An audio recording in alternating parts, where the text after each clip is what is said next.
Everyone, good evening. তো সবাইকে জানি শিবরাত্রির অনেক শুভেচ্ছা। আর সবাই শিবরাত্রির ব্রত খুব ভালো করে পালন করো। তো এখন তো এই বছর লেগেছে 7টা 8টা, সম্ভবত 8টার সময় লেগে গেছে। তো এখন যাব জল ঢালতে, তোমাদের দাদাভাই আসলে তারপরে যাবো একসাথে জল ঢালতে। তো চলো এখন থেকে তোমাদের সাথে ব্লগটা স্টার্ট করছি। আই হোপ যে তোমাদের আজকে ব্লগটি ভালো লাগবে। তো এখন এবার থালা আমি গুছিয়ে নিয়েছি পুজোর। এদিকে নিয়েছি ফুল মালা, এখানে নিয়েছি ফল, বাবার মাথায় ঢালার জল, সব এদিকে নিয়েছি। আর তোমাদের দাদাভাই অনেকটা লেট করেছে, প্রায় এখন বেজে গেছে 10টা। তো তখনই আসলাম আর দেখলাম মন্দিরটি ফাঁকাই আছে, কারণ সবাই জল ঢেলে অলরেডি চলে গেছে। তো এবার তো শিবরাত্রির 2 দিন ধরে পড়েছি, আগের বছরও 2 দিন ধরে পড়েছিল। তো তোমরা কোন দিন করছো কেউ কিন্তু কমেন্টস করে সবাই জানিও। আমি শিবরাত্রির দিনই করেছিলাম 8ই মার্চ, কারণ সেক্ষেত্রে হচ্ছে শিবের যে রাত্রিটা 4 প্রহরে যেহেতু জল ঢালি আমি, তো 4 প্রহরটা পাবো, ওর জন্য 8ই মার্চই আমি করেছি। অনেক লোকে আবার 9 মার্চ করেছে।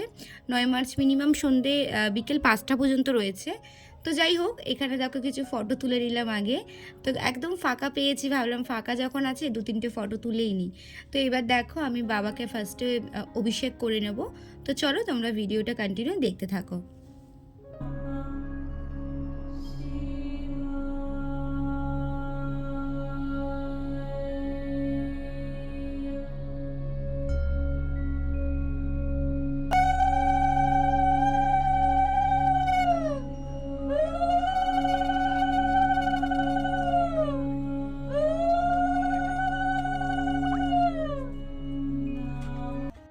চলো তোমাদের একটা শিবরাত্রি নিয়ে একটা স্টোরি বলি। আগে যখন তোমাদের দাদাভাই বাইরে কাজ করতো, তোমাদের দাদাভাই আগে বাইরেই কাজ করতো, কলকাতায় থাকতো না। তো এটা বিয়ের আগের ঘটনা বলছি আর কি। তো ওই দিনটা না খুব খারাপ লাগতো, যে সবার বয়ফ্রেন্ড দেখতাম যে আসতো, প্রসাদ খেত তার গার্লফ্রেন্ডের কাছ থেকে। কিন্তু আমারই শুধু মানে তোমাদের দাদাভাই যেহেতু বাইরে থাকতো, তো আমি তোমার দাদাভাইকে প্রসাদ দিতে পারতাম না, খুব খারাপ লাগতো। তো এখন যখন মানে বিয়ে হয়ে গেছে, তো এখন বলে এখন যদি আমি কোথাও গিয়ে শিবরাত্রির করি, ধরো বাড়ি না থাকি, তখন আমাকে বলে আমি তো তোমার শিব, আমাকে তুমি প্রসাদ না দিয়ে তুমি অন্য জায়গায় গিয়ে প্রসাদ মানে একা একা খাবে। তখন খুব খারাপ লাগে যে না, বাড়িতেই করি, কোথাও যাব না। তো এই জিনিসগুলো না, এই একটা দিন আমরা খুব মানে বন্ধুরা মিলে খুব এই দিনটার জন্য ওয়েট করতাম, কখন আসবে শিবরাত্রি, সবাই মিলে একসঙ্গে রাত জাগবো। বেশ একটা ইন্টারেস্টিং ব্যাপার একটা, যে সবাই 4 প্রহরে প্রহরে জল ঢালবো, তারপরে ভোরবেলা একদম মানে কাক ডাকার আগে বেলগাছ নাড়িয়ে তারপরে মানে ঘরে যাব। আর মা আগে বলতো জানো তো, যে শিবরাত্রির দিনকে ঘুমাতে নেই, নত কিন্তু বাবা এসে পা টেপে। এই ভয় জানো তো আমরা কোনো দিনও ঘুমাতাম না। মানে ছোটোবেলা যখন আগে মানে ছোটোবেলা বলতে যখন বড় হয়েছিলাম, তখন মায়ের সাথে করতাম, মাও রাত জাগতো, আমরাও মায়ের সাথে জাগতাম। তখন আগে পাড়ার মধ্যে কি হতো বলো তো, ওই টিভি চালাতো, সিনেমা হতো, এইগুলো চালাতো। এখন তার সেগুলো হয় না, না। এখন নিজেরাই এখনকার যুগে সব ফোন চলে এসছে, এখন নিজেরাই সব ফোনের মাধ্যমেই সব আনন্দ হই করতে থাকি। আর এই দেখো বলতে বলতে আমাদের একজনের বাড়িতে শিবেরই পুজো ছিল, তো ওখানে অনেক বড় করে শিব ঠাকুরের পুজো হয়। তো বাবার মাথায় জল ঢালার পর তারপরে গেছিলাম একটু ওনাদের বাড়িতে, তো নেমন্তন্ন ছিল। তোমাদের দাদাভাই ওখান থেকে খেয়ে এসেছিলো প্রসাদ। আর এদিকে দেখো কি নাচানাচি হচ্ছে, আর এই হচ্ছে বাবার মূর্তি। এখানে দুটো মানে শিব ঠাকুর আছে, এখানে খুব বড় করে আর কি পুজো হয়। তো আবার চলে এসেছি মন্দিরে, এখন হচ্ছে 1টা বাজে, আর এখন বাবার যজ্ঞ হবে। তো সেক্ষেত্রে এখন জল ঢালা যাবে না, যজ্ঞ হবে, পুজো হবে তারপরে। তো একটু ওই ঠাকুরমশাই হাতে হাতে সব কিছু গুছিয়ে দিচ্ছিলাম, কারণ আমরা কয়েকজনই ছিলাম এখানে। তো ওর জন্য ভাবলাম ঠাকুরমশাই হাতে হাতে গুছিয়ে দিলে একটু তাড়াতাড়ি হবে। এদিকে দেখো আমাকে লাল চন্দন আর সাদা চন্দন গুলতে দিয়েছিল। তো আমি এদিকে ঠাকুরমশাইকে সব একটু গোছগাছ করে দিয়ে গেলাম আবার বাড়িতে গিয়ে রিহুকে খাইয়ে দিয়ে এসে, ও তো ঘুমাবেই না, যেহেতু আমাকে ছাড়া ঘুমায় না, খুব কান্নাকাটি করছিল, তোমাদের দাদাভাইও রাখতে পারছিল না।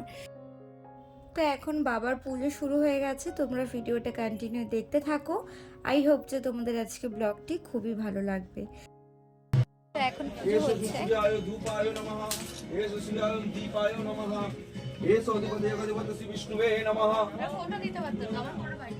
ओम देव समनिधं पार्वतीं श्री विष्णुवे नमः शिवाय नमः एतवन्दो सदवसं सुजाय नमः एतद्नविद्यां सूर्याय नमः पांचलोकानां एतवन्दो सर्वदेव शिवाय नमः ओम नमः शिवाय संताय नमः সবসময় হাই করছে।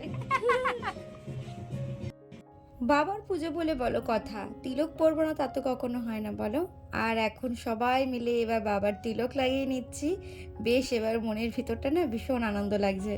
মনে হচ্ছে আর মানে রাতের তো ঘুম তো নেই মনে হচ্ছে, মানে খুব আরও এনজয় করে সবাই মিলে হই হই করে করে কিন্তু আজকের দিনটা কিন্তু খুবই ভালোভাবে কাটালাম। তোমরা কেমনভাবে কাটালে প্লিজ কিন্তু কমেন্টস করে জানিও।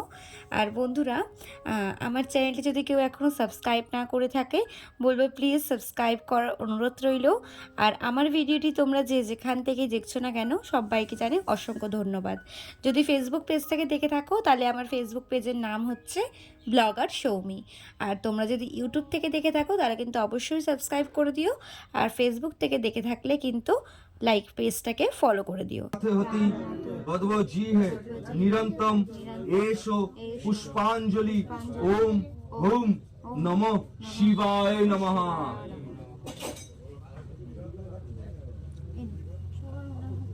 रुद्र भास्कर मति तेजसे नमो भवाय रुद्राय रसाम्बुआय च एषो पुष्पांजलि ओम हुम नमः शिवाय नमः।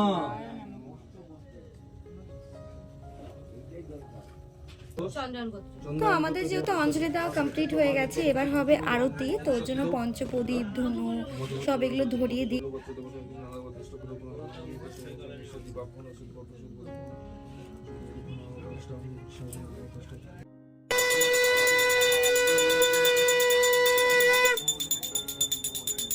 বাবা বলে হরে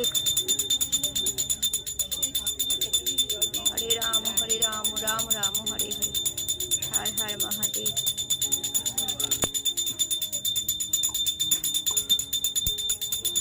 তো এবার হবে যজ্ঞ স্টার্ট, একটু পরেই যজ্ঞতে বসবে। এখন যজ্ঞর সব কার্ডগুলো সাজিয়ে নিচ্ছে। তো যজ্ঞ হওয়ার পর তারপরে আমরা এক এক করে সবাই জল ঢালবো।